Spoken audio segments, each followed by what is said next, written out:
Mayong BE ka na itong tanan, mga viewers, listeners. Atong storya karon is may tungod kini sa doktor. Ang title ini is Doktor sa Isla.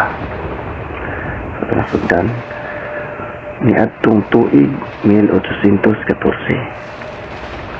Usa ka doktor gikan sa Inglaterra ang isibat sa ilang lugar. Tungod sa kagubot ug naabot siya diri sa isla sa Pilipinas. Ang maong isla walay ospital niadtong tumora. Hilit nga lugar, padaghan ang namayo dinhi. Timing gid ang pag-abot sa doktor sa mga lugar kay bisan wala sila nakasinabot sa ilang lingwahe. Pag makaingon ang mga residente nga kahibulungan, kinituhan na tungod sa katapos niini manampal sa bisag unsa nga mga dili kay delikado nga sakit. Mahibaw-an niya kung unsay sakit nimo pinaagi lang sa usa ka blood test. Nang labay ang mga adlaw, nagkadaghan ang mga pasyente sa doktor. Kinaawhag niya tanang residente nga magkuha og dugo. Tag-usa ka bag para daw iyang eksaminon. Ang mga nakolekta niya nga mga dugo, iya kining butang sa bag ug gisulod niya sa usa ka langob. Pugnaw ang maong langob ng presko gyapon mga dugo bisag pila na kini ka mga adlaw gikan gikuha sa pasyente.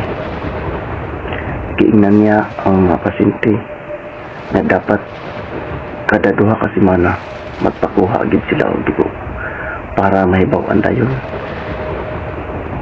if naaba kay sakit.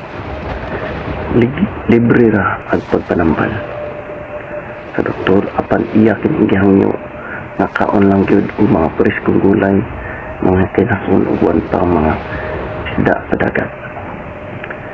Nang labay ang mga adlaw, buwan ug mga katuigan, padayon lang gyapon sa pagpanambal ang doktor.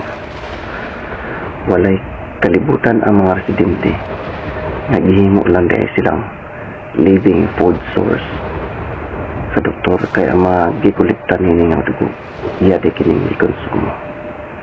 Kaliwat ay ug mampira ang mga doktor.